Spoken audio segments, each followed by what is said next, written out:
Do you like basketball? Basketball 농구? I like, but I'm not good at. Yes, I'm not. Me too.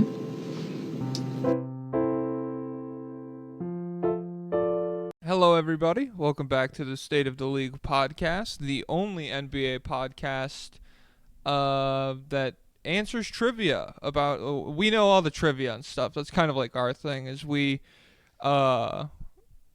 go back and forth, and we're like, oh, you remember that guy from like the 1965 Baltimore Bullets? Yeah, he was so good. I love that guy so much. I'm your host, Jack, a.k.a. Jokic joestar. With me, as always, is the world-famous Pablo Escoball. Pablo, how are you doing today? Here, let's do some trivia. Throw out a category, and I'll do my guesses. Okay. Let's do the top 5 players that are handsome. Ooh, is Charles Poopley here? Oh no, Charles Poopley's a good guess. Oh man, yeah, you would think Poopley's here, but he just misses the cut. Is Dumpin' Robinson here? Dumpin' Robinson is here. Dumpin' Robinson's 4. Oh yeah. Okay. Is Mark Diarrhea from the 72 Royals make an appearance on this list? You know, I thought Diarrhea was gonna be here for sure, but I didn't know he's not. He's like 10th. Flush Swanson's gotta be on here. Yep, Fantastic. Flush Swanson is number Washington 1. Bullet. Flush Swanson is number 1. You hear that, Turd Sesh? This is how you sound to everybody. Here, you ask me. You ask me to a category. Okay. We have the all-time leaders in turnover percentage, minimum 300 possessions. Who you got? That's a low cutoff. Is here? Number 7. Yep. Yeah. No, I figured he would be. He has to be here, right? Ooh, just missed the cutoff. 11. Oh, respect, dude. That's crazy. I can't believe that. Is he here? He's here, and you've got 2 other teammates of his as well. Oh, okay. So he was like the setup man, probably as like the lob finisher. Yep, that's number 9, and that's number 4. Yeah, dude. Damn. You're just missing 2, 6, and 10. Oh, I have to come up with 3 more unique fart noises. I'm not doing the bit that far. Nerd Sesh, fuck you guys. Sponhauer, it was fucked up that he said that about Bryce Sensabaugh. Just kind of completely baseless. Like, You captured it really well. It's all for clicks. It's all for views. I understand why he does that, but it kind of annoying. It's just crabs. It's just crabs in a bucket. White boys, nerdy little dweeb, NBA white boys hate to see other nerdy little dweeb NBA white boys succeed. So we're all clawing at each other, tearing each other down. Hey, Josh Allen better win on Saturday. Otherwise, I'll start posting about NFL. I'll tell you what. I mean, talk about mistimed tweet. Bryce Sensabaugh gets too many minutes, and then he goes on the run of a lifetime. Dude, it's fucked that he got sick, because imagine Ice Trey versus Ice Bryce. Like the Utah Stadium, my God. Everybody would be frozen. Like the permanent climate of the landscape would have been changed in Utah. Absolute zero in that stadium. And you do realize he would have blocked that shot. I mean, what's Bryce's wingspan? I actually don't know. I feel like it's average, or maybe like +2. Let's pull this up, Jamie. Sensabaugh wingspan. Let me see this bitch. AI overview says he has a wingspan of 7 feet 1 inch. Damn. That can't be right. That can't be right. That is not correct. There's no. Thanks, Google AI. Really useful. Oh, I think they're taking it from this athletic article. That's like they're definitely talking about someone else. I don't know who, but I would imagine he has like a +1 or +2 wingspan. Does Tankathon have it? Let's see. God damn it, we're doing the Thunder free throw bit again. But this is more fun for everyone because not everyone's a Thunder fan. Yeah, but yeah. everyone's Everyone's got fan. schizophrenia. Yeah, they're hearing the voices. So I have a SLC dunk. So that's like the SB Nation Utah Jazz thing that lists his wingspan at TBD. God fucking damn it. Okay. What's this Sacktown Sports says 7'2". cool? This cannot be true. The first 6'6" player with a plus 12 wingspan. Yeah, no. So okay, at bare minimum, he's bigger than Sexton, so he probably would have blocked it for sure, almost certainly. He's bigger than Trey. I mean, he dwarfs Trey. Trey is it's like playing against toddlers out there. It'd be borderline unfair. He's a little baby. What did he tweet? He tweeted something that was so funny. Let me pull that up. Trey Young? Yeah, he's so good at Twitter. I've only ever seen Another Day, Another Opportunity out of his camp. Why is it called a funny bone and nothing is funny about it? ... Crying emoji, mad emoji, distraught emoji, side eye emoji. When was this? This is a day ago. Dude, that's... It's so funny to think about him hitting his elbow and then being like, give me my phone. Fuck. He got some heat. The top reply is a picture of on Google, Trey Young, 26 years old. Why is it called a funny bone? Nothing funny about it. Hawks Muse said, "Great question. You good? You good?"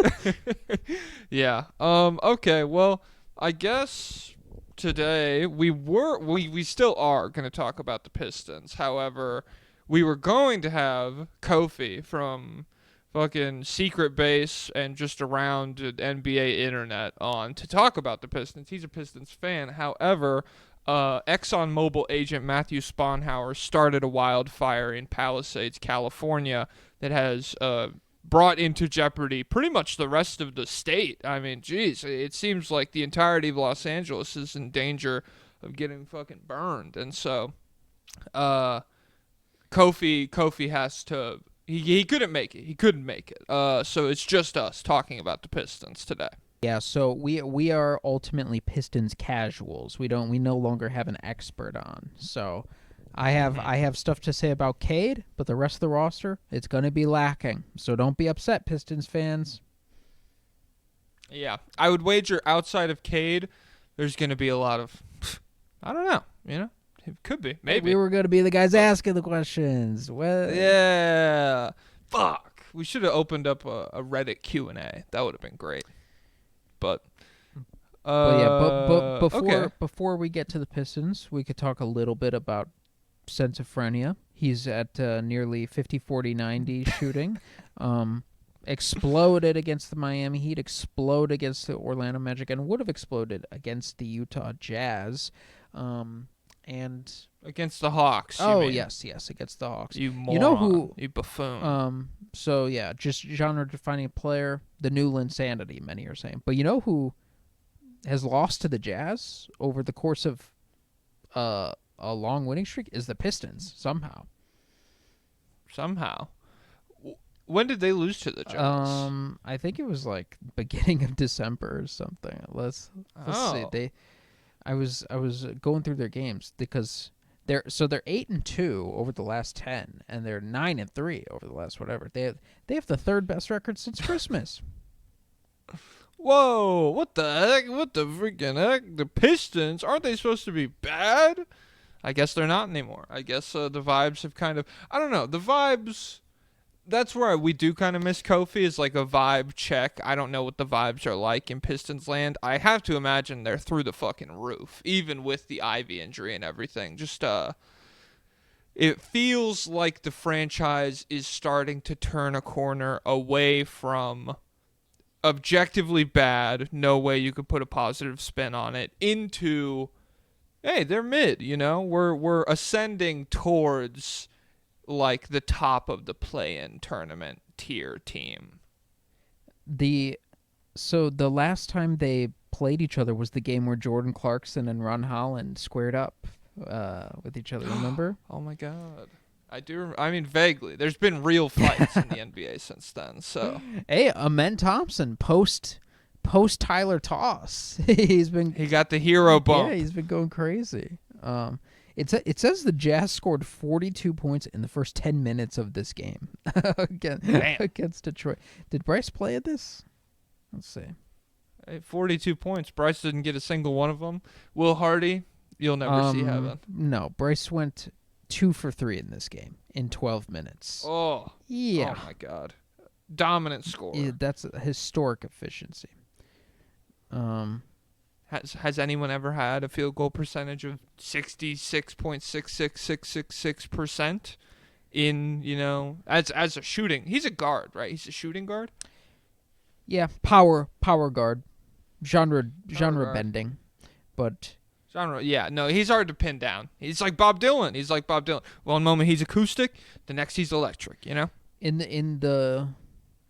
regards to the has anyone ever been this efficient? In the words of Joan Didion, has anyone ever been this young? I'm here to tell you, yes. Who's Joan Didion? Only literary heads would get that. She was a famous author. Who's Joan Didion? She was a famous essayist. You probably wouldn't. Oh. You probably wouldn't know her. I listen to video essays. I don't do. So does she have a YouTube? No, she actually wrote books on paper. Yeah, your generation wouldn't know. And oh yeah, I have a book right here. Genius. Hey, I was reading it who's earlier. it by? Dumbass. Who's it by? Tom Robbins. It's called Jitterbug Perfume. It's pretty good, but there is a depiction of like a black lady in Louisiana in it that like the way it's written is like she's super country, but like it's not the most gracious like depiction of like a black. It's like this guy was writing Aunt Jemima. You could tell when he was writing the book. It's pretty nasty. But yeah, you don't really read female authors, huh? No. Who's your favorite buy female author? 5, 4, 3. Who's that by? Jeanette Walls. I love The Glass Castle. It's a memoir of her life, but other than that, I don't have a ton of female books on my shelf. I'm pretty misogynist that way. I think Joan Didion is a memoirist. Okay. Well, I'll put her on the list. Does she have good books? They say they're good. I haven't read them because I'm not a girl. So what the fuck are we doing here then? I just go full 180. Well, yeah, they say they're good. If you read them, I mean, you're kind of like sus and weird, but I guess it'd be good for like if you like flowers and aprons and stuff. Pretty good for a girl. But the only line she has that I know, which I do like, is she's telling a story about like her hotel room being so cold. Actually, I have the internet at my disposal, and so I could pull up the exact quote. So I'm going. The internet it makes this an objectively worse listening experience. I feel like if our internet was out and we could record this with like a typewriter or something, it would probably flow a little smoother if we weren't just able to be like, oh, what's the answer to that? And then spend 30 seconds silently looking it up. Yeah. So, I think the situation was she needed, it was too cold in her room, but she didn't know how to turn the AC down, and she didn't call anyone from the hotel to come up and do it, because she didn't know how much she would have to tip that person. And so she said, has anyone ever been so young? I'm here to tell you I was. And so I was like, that is a good one. I just Googled good quotes by authors. Nice. Be yourself. Everyone else is already taken, from Oscar Wilde, famous for having sex with a 14-year-old prostitute. Yeah. Or did he just write a book about it? I know that's what Lolita is about, and it's not like it's like a master class in like scumbag, unreliable narrativeness, but I've never read it, so I can't attest to whether or not it's actually like a good book. A room without books is like a body without a soul. Marcus Cicero? I don't know who any of these people are.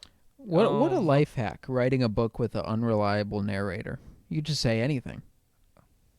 You can, and then it's like, hey, that guy was lying. I don't know what to tell you. But he's lying in a literary sense, on purpose. Yeah, he's lying. Yeah. He's unreliable. I'm telling the truth about him lying, pretty much.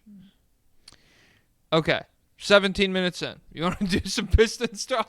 I suppose. I suppose we've gotten schizophrenia out of the way for now. We'll do a deeper dive on Saturday, patreon.com/state of the league. But for now, schizophrenia is done. We can talk about the Detroit Pistons. They have won 4 straight games, 7 of their last 8, 9 of their last 12. They currently sit at the 9th seed in the East with an 18-18 record after starting 9-15. So they've been killing it lately, and the vibes are pretty good. They've had a number of impressive wins. Cade's looked great. What do you think? He's playing well. He is producing like a real offensive engine. The offense is like almost 9 points better with him on the court. So on the year, this Pistons team is 16th offense, 18th defense, which doesn't sound like a big deal, but this is a team. Hey guys, remember last year? Biggest. Did they set the record or no for the longest winning streak? I think they did, but I can't be sure. Let me Google this. It was honestly pretty fun. And it was it was more like I won't say it was more fun than this season has been, but as an outsider, I will remember the lose. If you ask me in 10 years, I'll be like, oh yeah, the Pistons losing streak was crazy, as opposed to like Pistons December in 2024. I don't think that'll really stick in my brain as much. We got the famous Kuzma quote, and it's been all downhill for the Wizards since. Not too much. Come on. Alex Sarr, and they're getting Cooper. Whatever, man. Whatever. Don't be that team at this point. And now the Pistons really aren't that team anymore. They tied the losing streak, by the way. They tied the 10-win 76ers with 28 straight losses. Hey Kuzma, the dynasty starts after you. But over the last 10, they're 8-2, and in this time, they're a top 10 offense. They have the 10th rated offense. They have a 14th rated defense. So this is a pretty mid. This is a high mid tier team. Like I said, best record since Christmas, only behind OKC and Cleveland. And Cade during this stretch is 26, 5, and 10 on 37% from 3 on high volume 7 attempts. Still 56% true shooting. You know what's crazy? Do you know what he's shooting at the rim on the year? On the year, is it good or bad? It's bad. Okay, let's call it 60%. It is 52%. Oh! And damn! You know what That's crazy. But you know what he's shooting at the rim during this win streak? 75%. It is 46%. so he's somehow worse. And so, hey, what is happening? What I think is happening, is he's shooting well from the short mid range. He's shooting like 55% from the short mid range, and so Cade is just. It's pretty clear he's a power player. He's a guy who wins with craft and power, and so he doesn't. He's a back to the basket guy. Yeah, oftentimes. Sometimes. He's got a post game. But oftentimes he does get cut off on these drives and he can't get all the way to the rim. And but he's just doing a good job at making all these little Bryce Sensabaugh type mid-range shots. He's not Bryce Sensabaugh, of course. But he's doing well. He's driving a ton.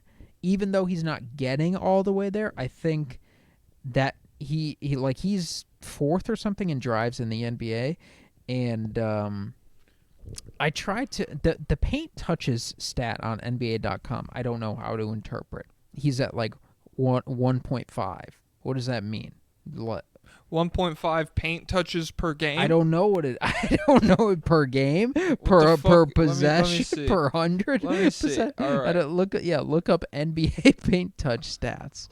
NBA. They don't touches. tell me in the glossary. I don't know. But I think the glossary is the most frustrating part of NBA.com stats because you click on the glossary. Surely it'll and it's clear like, things up for me. It's like EFG is short for effective field goal percentage, and I'm like, that is not the one that I need help with, guys. Yeah. So paint touches, I would assume, is paint like the amount of times you touch the paint per game. Yeah, Jokic touches it 11.5 times in the paint per game. Sabonis 11.4. Walker Kessler But third at 10.5. Sort it by guards, because the guard numbers can't be right. Here, let me see. Okay. And then sort by filters. touches. Halliburton should be number 1. Okay, so sorting by guard. Touches, Halliburton is number 1 at 95 touches, but he has 0.5 paint touches per game. So that can't be per game. Okay, I'm a little confused now. Smart guys, explain. Comment down below. Maybe this tracks it like when you catch it in the paint. But even then, it's hard to imagine Halliburton only catches it in the paint once every 2 games. I really have no explanation for that. Cade is at 1.3, despite being second in touches for guards at 93.8 per game. Yeah, so I wanted to see like if he was getting to the paint a lot relative to the rest of the guards, but unfortunately, I have no way of knowing. But I do think his driving game has improved. He's the half court offense is way better this year with him on the court, and I think he's putting a lot of pressure on these drives, even if he's not getting all the way there. And he's always been a pretty good passer. He just had to like cut down on the mistakes. You're such a fuck. He's always been fine at it. It's whatever. Here's the I mean, it's fine. So he's no LaMelo or anything. He's not, and he was he's always been. The draft community was incredibly high on his passing, and I've just always been lower. And like when he was in high school, he was like a god level high school player, and they were like, "This is the next Luka," and I was like, "Ooh, next Luka," and then since then, I've always felt that's a high bar for passing. And so he goes to Oklahoma State, and he's playing 1940s basketball. He's playing with guys who haven't seen a jump shot, let alone attempted one themselves. And so obviously the passing is going to suffer because he's not passing all the time to guys who aren't going to do anything. Isaiah Likely or whatever his name was. But still, Isaiah Likely to miss. Am I right?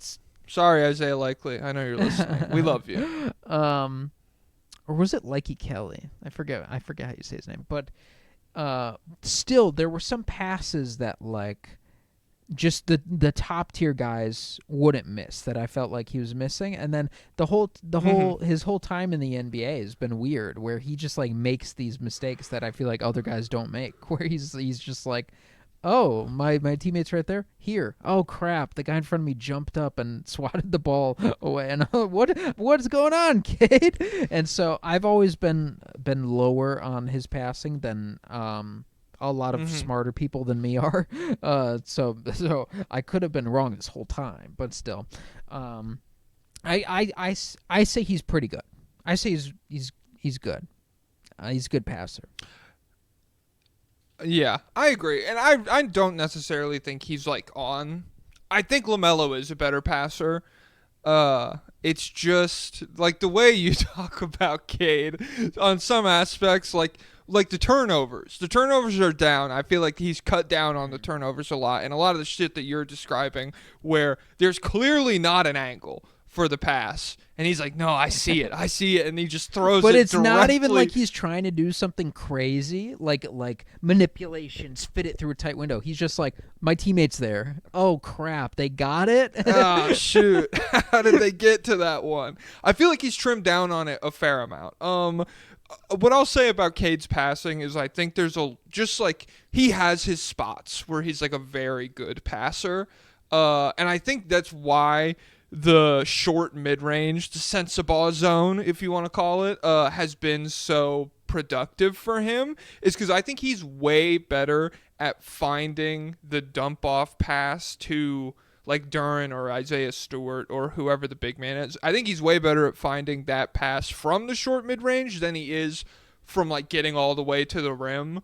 And I don't know if that has to do with like his explosiveness and where a lot of guys would like get to the rim, get both defenders to jump, and then wrap it around or like dump it off with like a bounce pass. Cade more so stops in that mid-range, and he gets both guys to kind of close up onto him, and then a pump fake can freeze him, and he'll throw it to the big. But yeah, I think he has specific spots where he flourishes as a passer, and then most of the other time he's just like above average, whereas I don't know. Yeah, if you want to say LaMelo, or especially Luka, or especially like Trey, like the top echelon guys, no matter where they are on the floor, they're always capable of creating like a very high leverage pass if the defense makes a mistake. And so Cade, obviously young, still progressing. I think he can progress in those areas, but at the same time, yeah, just a very a good passer, and it's nice to see his overall offensive game progressing the way that it has. Because I wasn't sure that it was going to. I like him a lot, but I don't know. It just seems very Pistons pilled to have this guy who's always like, oh, he's pretty good, and then you have a pretty good guy for like 12 years, and then nothing really comes from it. Yeah, he definitely does some impressive stuff. Like when he gets downhill, he's able to do some crazy manipulation stuff with like changing his stride length, doing ball fakes, and using his super long wingspan and stuff like that on some of these lobs. But yeah, he's always been so tough for me because he's one of those guys who everyone who watches him, like even when he has bad games, when you watch him, you just feel like he's in control and you feel like he's doing things right and he's making things happen. But then every time you check the stats, it's like, oh God, he's really not. These shots are really not going in on a regular basis. I feel like that's like a byproduct of the athleticism point that we talk about. Is like, it's so much easier to look out of control when you have blown by somebody and you're making a mistake at 100 miles an hour. Whereas when you're like a methodical, he's like mid-range operator. Pace. Yeah. Even though like stupid decision that results in the other team getting easy points, it's just so much easier for monkey brain to be like, he wasn't panicking though. You know, he can trim that out if he had to. It's like driving off a bridge at 20 miles an hour. It's like he's got a plan. Don't worry, guys. Would a guy driving off a bridge? No, someone speeding off a bridge. It was the problem. This guy. He's had a lot of time to think about this. He knows what he's doing. He's not panicking at all, so things can't be going wrong, right? Yeah. But no, he's just very much. He does move at his own pace, and my thing with him has always been, I just don't know if he would be able to score enough to like fully realize his potential as like the heliocentric guy, but that is what he's doing right now, and I think a lot of Cade supporters would say, well, this is the first time he has spacing since high school, probably, which is definitely true. He has Malik Beasley, who he can throw it to out on the perimeter, and he can make 10 threes a game or whatever. Not 10 threes a game. Yeah. Holy shit, he's averaging 30, baby. But yeah, he has a lot more pieces. So if anyone wants to say that I'm in caveman mode, and it's always been the shooting, I get it. But yeah, still it is just naturally harder for me to accept that someone who can't consistently get all the way to the rim can be like a legit high-level engine. But we've just seen more and more guys do this. Like Halliburton has done this for stretches, and Yeah. it's just working right now for the Pistons. And so I wrote down how Cade is winning. So we've talked about Nice. over the course of the season pull up threes. He's gotten better at pull up threes. He's shooting more of them. He's making more. I didn't write down the exact numbers, but I have the 12 games. I wrote it down. So 9-3 over their last 12. Cade is 42% on 4.8 pull-up attempts per game. Among guys taking at least 4 attempts, that is the 6th best percentage in the league, behind Levine, Poole, Steph Curry, Trae Young, and Anthony Edwards. Zach LaVine, you say? Hey, 4.2 attempts, so just barely over. But he's crazy. Pull up threes on those 4 attempts, he's like 54%. It's pretty insane. God, I wish I could watch it happen, but the boycott. Yeah, the boycott. Don't cross that picket line, people. Yeah, and just an update for everyone. I'm doing better with Pepsi Zero being my primary drink. So I'm surviving. I've been coffee, tea, and water for a while, since the new year, really. I've been trying not to drink. For a long time, I never drank soda. And there's a vending machine in the basement of my building, and that made it very accessible to me to just go grab a soda. And I've been, since the new year, I've been like, I don't want to eat as much sugar. And so I've just coffee, tea, water. Well, just get on the zero wave. It doesn't feel any different to me. Like drinking something that has no sugar and no calories, it just feels like I'm drinking something. It's like equivalent exchange. Like there's something different in there that's as bad as the sugar and the calories. It's just they don't have to name it because people don't care. No, it's a life hack. The polydexahexadrate is probably going to have a study come out in 20 years that's like, oh yeah, this is like worse for you than Agent Orange. Well, people freak out about FDA didn't care. The aspartame. They say it gives you cancer or whatever, which it is a carcinogen. Yeah. Yes, which I don't really care about. Like it feels like 90. If you do enough of anything, it'll give you cancer. That's kind of how it seems at this point. If you're on your laptop too much, you'll probably get finger cancer or something. That's why I'm an analog guy through and through. I watch NBA games on the radio. Or I listen, I guess. But yeah. So yeah. Sorry, I derailed the boycott conversation. Well, it's just that I've been drinking Pepsi Zero and it's held up well because Coke Zero is a fantastic staple drink. Like and others, Diet Pepsi was good sometimes. The Zero root beer is good sometimes. But it was just never a good full. It was like Cade. It could fill in at spots, but it could never be the engine. But right now, Pepsi Zero is the engine of my fridge, and it's going well. I could maintain this for a while, but I'll be honest, guys. I'm gonna need to see momentum from. I'm gonna need to see some people in America backing this cause as well. I'm literally Googling on and clicking the news tab Coke boycott, and I'm hoping to see Coke sales down 74%. But it's and whenever those numbers are out there, it's in Europe or the Middle East or somewhere else. It's never in America. We're a country full of frauds. I still haven't had Starbucks since. Okay. And their Starbucks in America, it's not even down that much. But overseas, they're killing Starbucks. They're eliminating them. So, I think this says a lot about the the collective action in America and just the kind of sense of individualism that Americans have, where it's like, in pursuit of a goal larger than myself, why would I make myself uncomfortable for people that I don't know or people that will never affect me? Whereas, I don't know, there's just like a long-standing tradition of that in different parts of the world. So what I'm telling you guys is, if I don't see any momentum circa August, I might give up. I'm not a hero.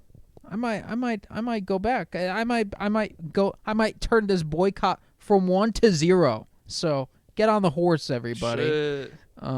You should start like brewing your own Coke. You should steal the recipe. SodaStream?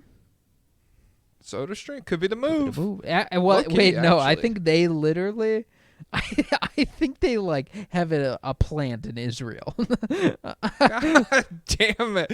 Israel has the soda market cornered. You can't drink. RC Cola makes their helmets. You know, I don't think that's true. I got but scared. That's how it feels. RC Cola is so good.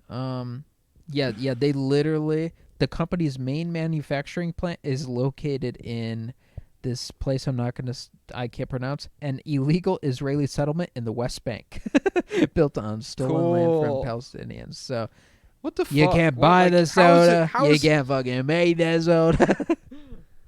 How is it advantageous to produce there? Like what it can't be that cheap. You can't. There's not like an abundance of soda materials in the Middle East. I don't understand. It was probably free land. They're like, God, we need a ton of land for this factory, and they're like, well, just go jack it from these women and children. How much fucking land could it be? Whatever. Scumbags. The entirety of God.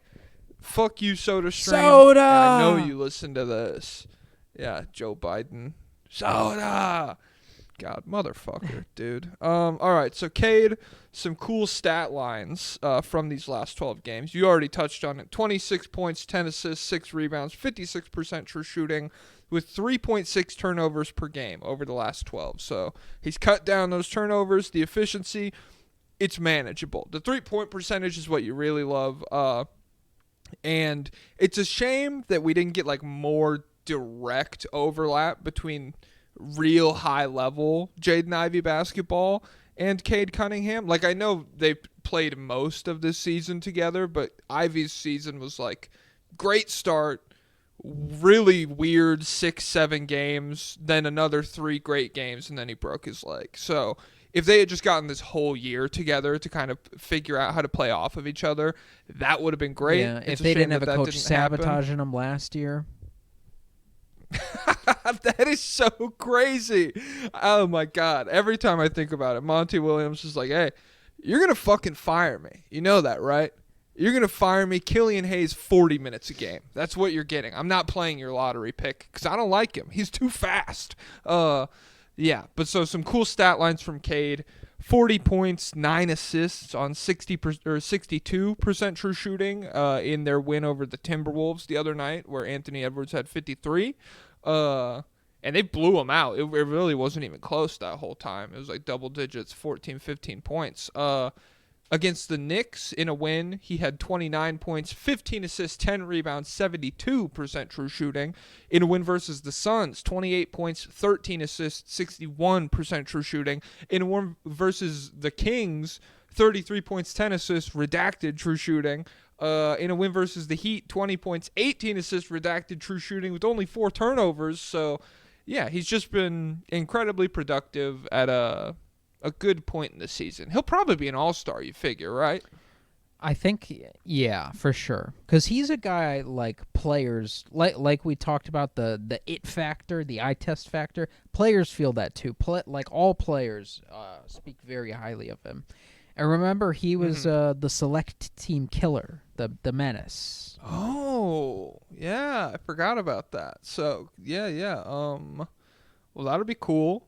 It's good for him to be an all-star. It rocks. It's good that something is going right in Detroit finally. Do you have any other stuff on Cade specifically? Oh, just that. Yeah. So, like I said before, he's a power player. It's pretty clear that that's the path he's going down. He had some impressive so he was guarded a lot by Jaden McDaniels in that Minnesota game, and he was cooking him. He was doing the Luka, get off me, you skinny guy, and then driving down. Exactly. Which, hey, is that even? Which is crazy because Luka's fat and Cade's handsome and ripped. Yeah. So it's like it's cool that he could do like the fat guy thing. Yeah, but is doing that to Jaden McDaniels even impressive anymore? Huh. But you know who it's definitely impressive to do that to is Tumani Kamara. and Cade was doing it. He was like, he was being guarded in a standstill. He was stashed in the corner. And if you told me before that play happened, 1v1 situation, Cade in the corner, Tumani Kamara right in front of him. Does Cade get by? I'd say 10 out of 10 times no shot. No shot he gets by my guy Tumani. I'll put 10,000 yen on that. And then Cade was doing it. He's like, it's like $100. yeah, I mean, I'm not. Yeah, come on. But Cade's and moving Tumani all the way to the basket. I was floored. I was like, that's Tumani Kamara. Are you crazy? So it is base to be like second team all defense last year. Jaden McDaniels. Who gives a fuck? Tumani Kamara, though? I think we're starting to see some real stuff from Cade. Now this is the bake time. But yeah, it's just... So what do you think peak Cade...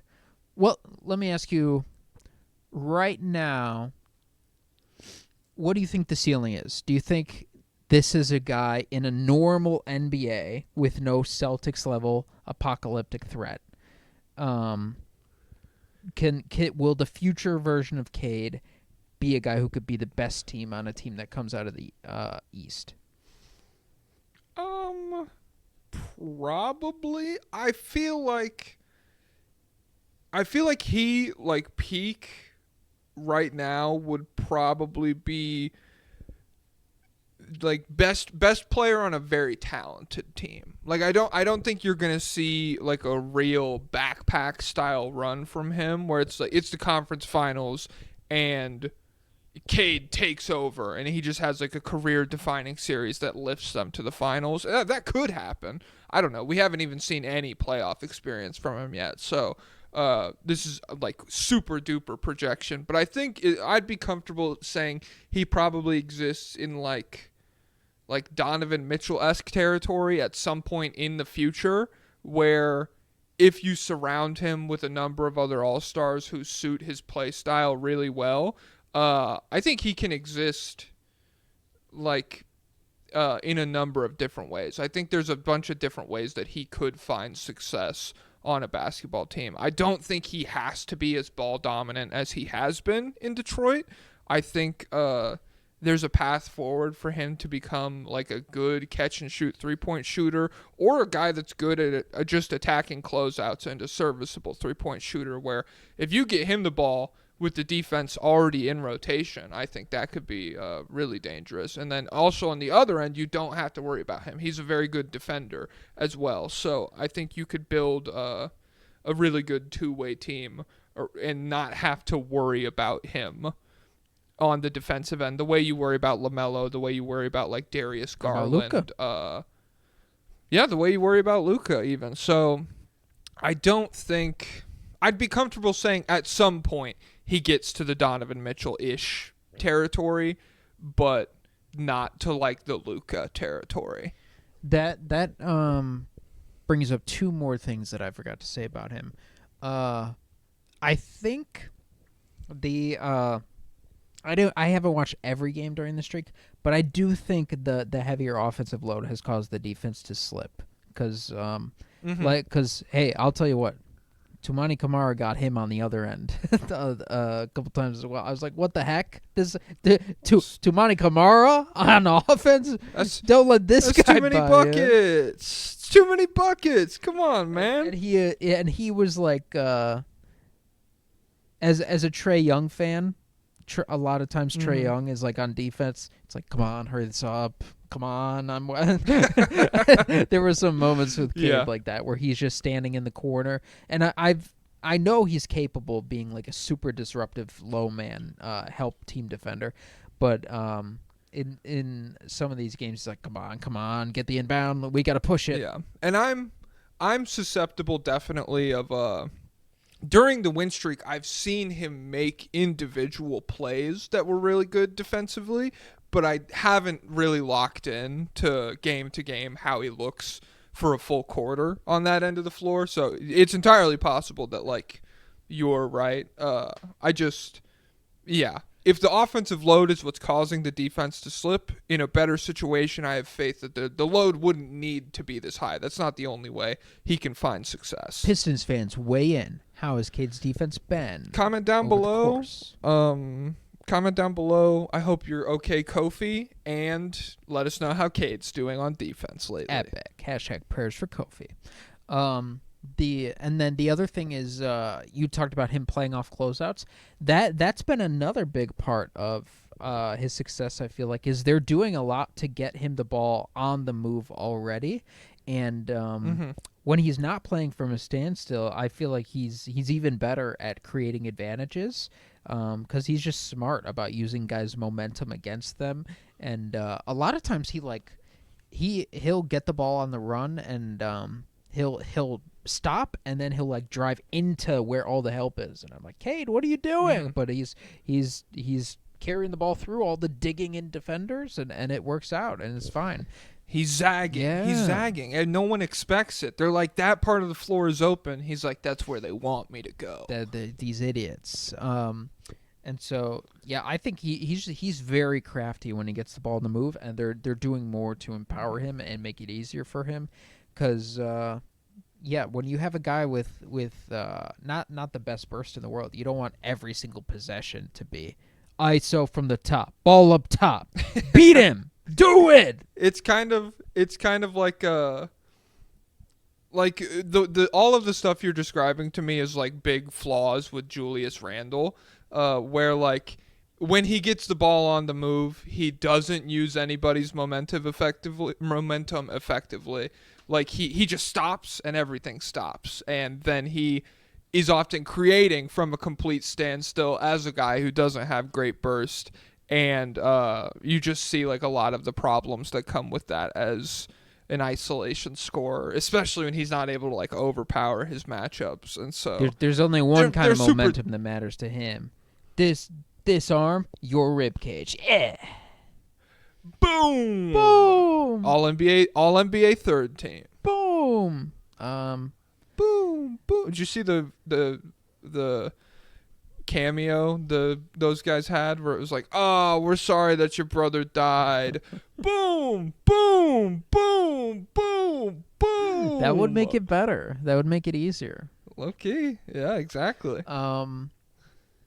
But yeah, so I already feel good about Cade. I don't know his percentage of shooting off the catch, but despite him taking more pull-up threes, his assisted percentage.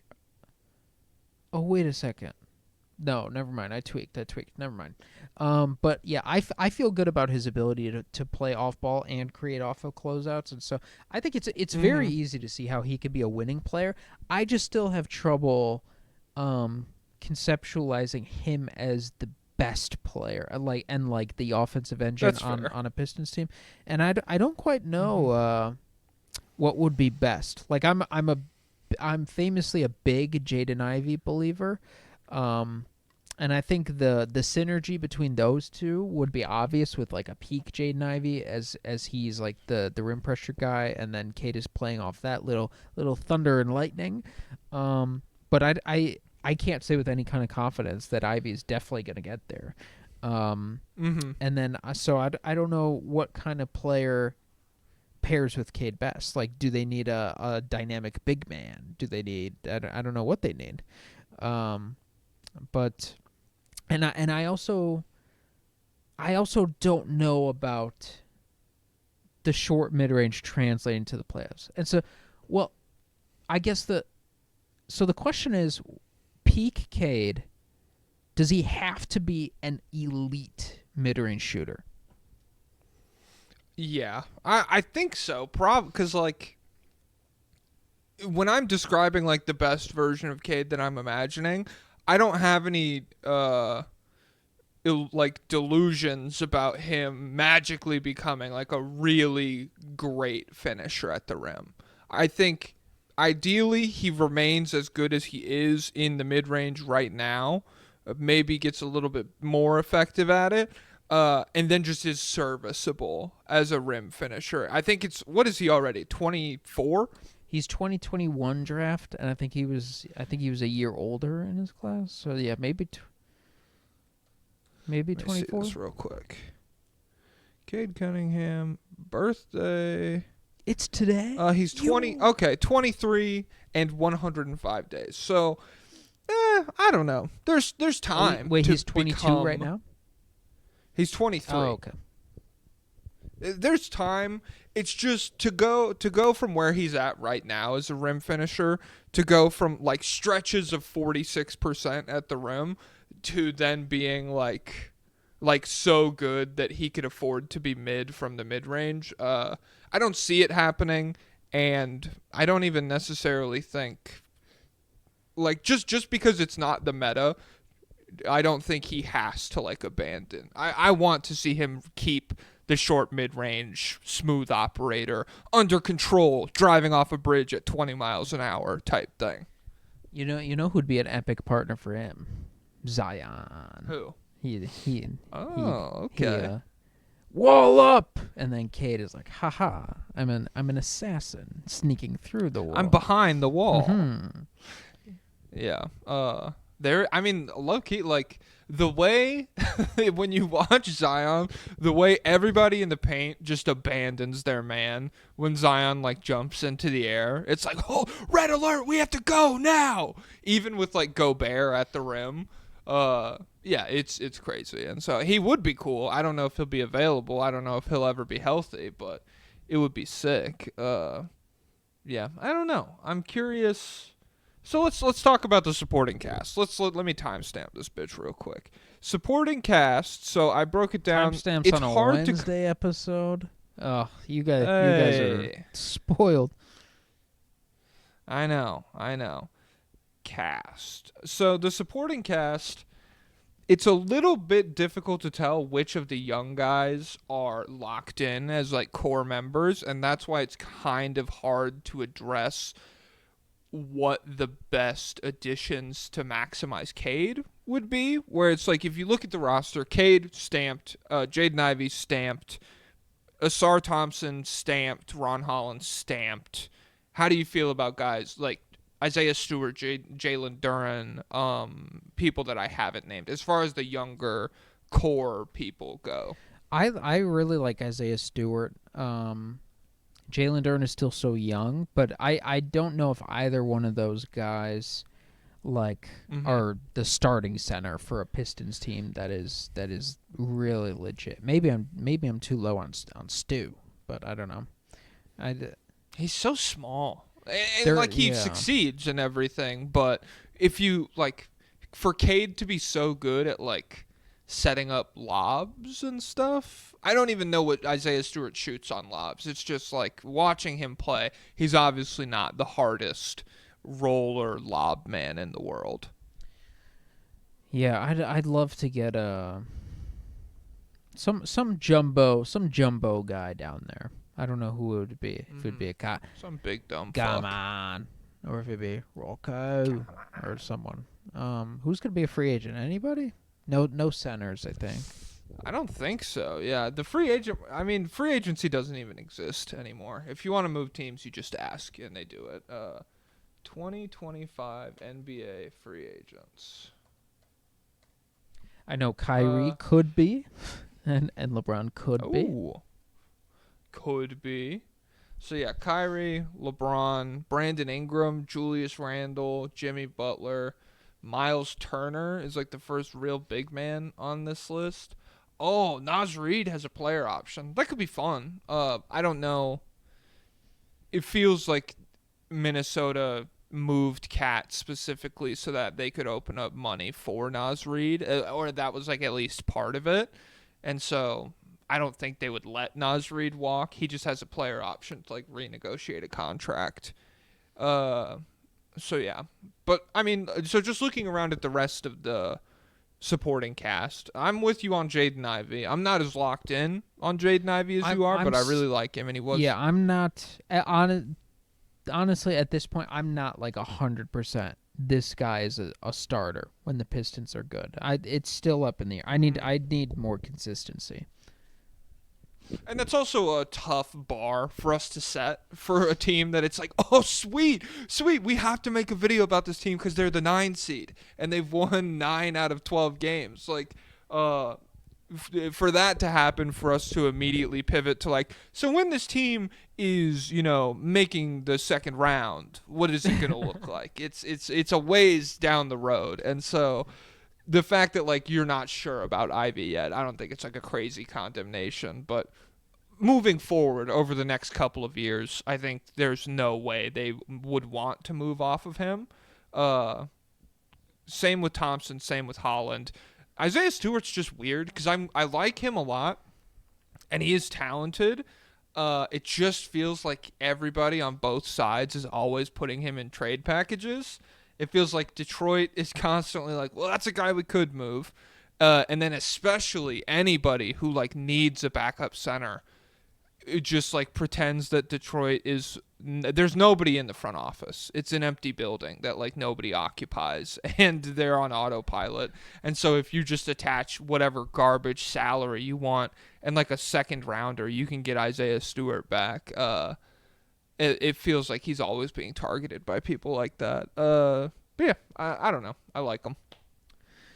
Yeah, it'll be interesting to see how they fill out this roster going forward. And part of the beauty of having Cade as your franchise guy is they can do a lot because he can fit like any situation. He's just so malleable. But yeah, the Pistons have gone from tragic to mid. That's pretty base. That's a huge step. That is. Only other thing, I talked about the vets a little bit in my notes where. Tobias So they Harris? bring in Malik Beasley, Tobias Harris, Tim Hardaway Jr. And Tim Hardaway and Tobias, I think, can be about as good as you expect from them, where I feel like bringing all three of these guys in, Detroit was looking to establish like a more serious culture and just like winning habits. These guys have been around in the league for a long time. That type of shit. And by those standards, Hardaway and Tobias Harris have been fine. But by any standards, Malik Beasley has been fucking crazy. Over these last 12 games, he's been 17 points per game, shooting 39% from 3 on 10 attempts a game. He's third in the entire league in made three-pointers so far this season. Beast. And it feels like a signing that usually goes wrong for the Pistons. I don't know. Like they sign an older or like a veteran guy who's been really productive, and then the second he's in Detroit, it's just not there anymore. And this was a guy who was like a joke last year to an extent, where it's like, geez, this guy's so bad defensively. This guy is in trouble. And so obviously the expectations for him defensively are a lot different. It's not like, hey, we need you to make up for every mistake that Damian Lillard makes. He was like, he was worse. I think. What was it? Who was it? Was it against Brunson when he just like looked to the side and Brunson just went by and he like just stood still? Do you remember the play I'm talking? Or was it Halliburton? I think it might have been Halliburton. I low-key think that was Jaden, or no. Fuck, who was that? Because it was, I know the play you're talking about where Brunson fakes like a timeout, and then he just blows by whoever it was. Brunson fake screen? Is that what I'm thinking of? Oh, it's Keon Ellis. That's who it is. Damn. What? Yeah. But, I mean, I get what you're saying, regardless. Malik Beasley, very bad defender last year.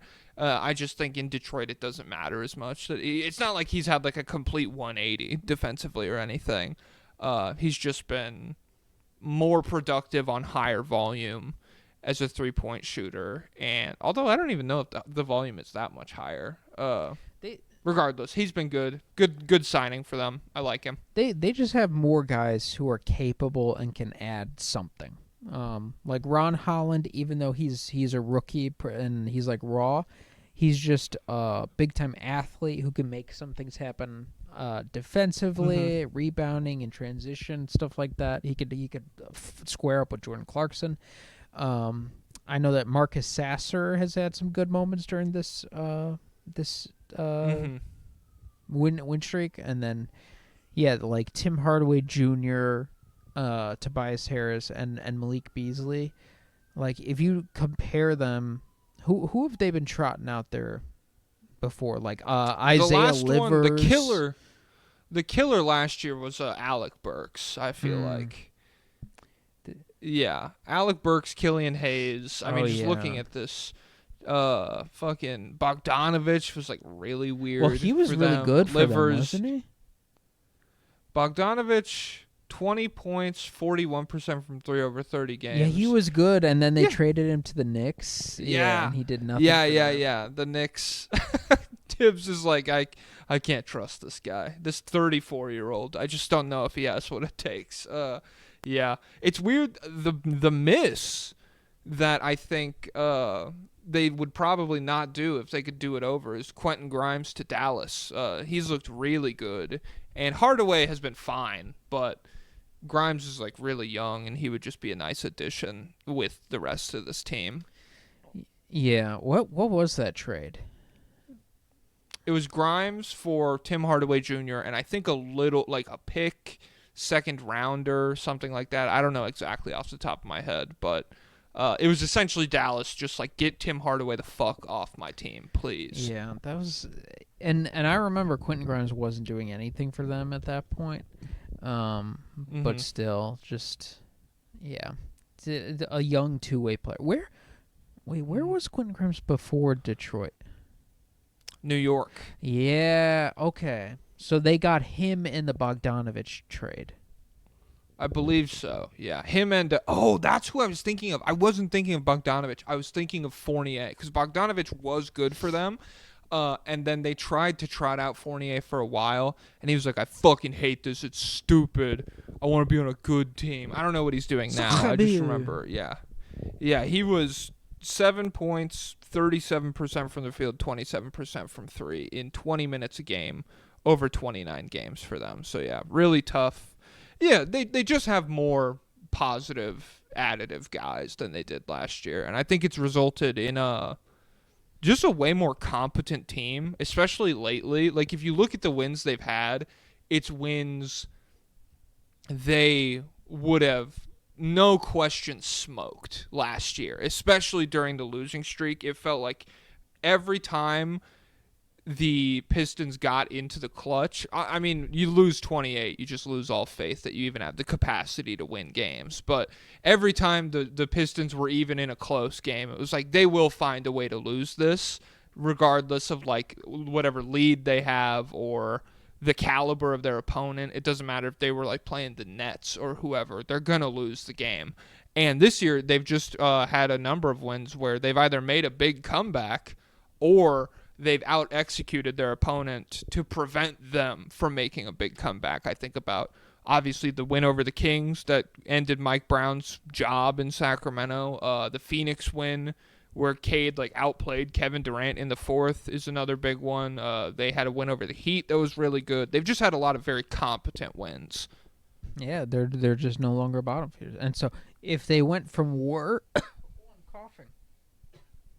He's choking. He's glazing. He's choking. He's glazing too hard. If they went from worst to middle of the pack next year, first? Their Orlando Magic year? Is that what we're saying? Well, no. I mean, by transitive property, it's got to be ahead of the Celtics. It's got to be first. I don't think they're middle of the pack, though. They're ninth. So, realistically, what is that? 1, 2, 3, 4, 5. That's 6 spots above the worst. So 1, 2, 3, 4, 5. They would be where the Heat are right now next year. Is that doable? Yeah. I don't know. We'll see. We'll see. I don't know. We'll see who's on the roster. What if they get LeBron and Kyrie? Oh shit! I mean, then anything's possible. Those guys literally won the championship together. And yeah, imagine if they had Cade. They would have beat the Warriors. Exactly. Cade outplayed Kevin Durant in the Suns game, 2017 Finals. Cade, he probably outplays him again. Yep. Write that down. Yep. Write that down. Put that in your pipe and smoke it, idiot. Do you have any? Oh, the only other shit I wrote down. Okay, how do you feel about their future versus the Hawks? I do feel like a Cade ceiling is higher than a Trey ceiling. Just in terms of the malleability that he gives, and like even, yeah, I do feel better in that aspect. And then in terms of the whole rest of the roster, so the Hawks definitely have more wing talent. They're kind of a big away from being. Oh, Yeah. They're kind of a big away from being a real team. The Pistons are probably need more pieces to fill out the rest. I don't know. It's just weird. It's definitely Like, less of the roster would be around when the Pistons are competitive versus if the Hawks got competitive.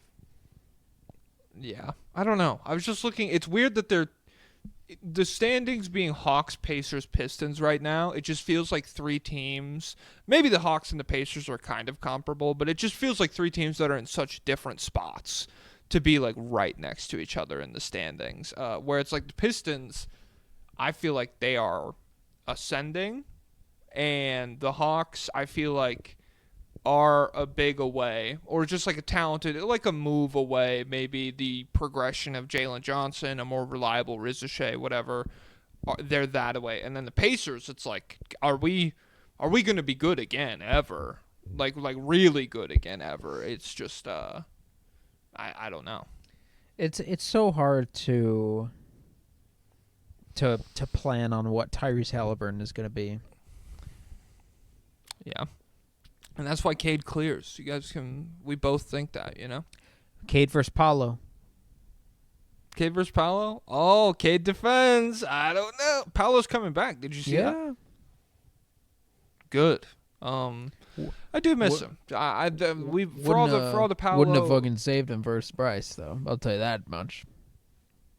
Did Bryce gave him 34? Gave him 27. He gave Miami 34. Oh, okay. Well, he probably would have given Orlando 34 if Paolo was in the lineup. Ooh, heyo. Hashtag that boy can't guard. Hashtag he can't defend. Hashtag Franz better. Nah. Okay. Well, I mean, hour and 10 minutes. It's a Wednesday. We don't have to keep this exceedingly long-winded. Do you have any final thoughts? Pistons fans, you're not allowed to be mad at us. Okay. Pistons fans, everybody pray for California, I guess. If you pray for whatever, just hope. I hate the fire. I don't even know. Put them out. I mean, yeah. Staunchly anti-fire podcast. That's us. We're the first openly pro-Dominican, openly anti-forest fire podcast in history. We love guys note, who don't harass. They respect women and they hate Dominican. I didn't want to be mean to nerd like on the timeline because everyone's like Colin Cowherd wasn't named in that lawsuit, and I was like Colin Cowherd was on the radio talking about Dominican people, but whatever, man, whatever. It's good that he wasn't named in the lawsuit. I'll say that much. Yeah. So shout out to Nerd Sush. Shout out to Al Horford. Oh. Shout out to Smokey the Bear. Pau Gasol, take it away. Lay down a list of what is wrong, things you told them all along. Pray to God he hears you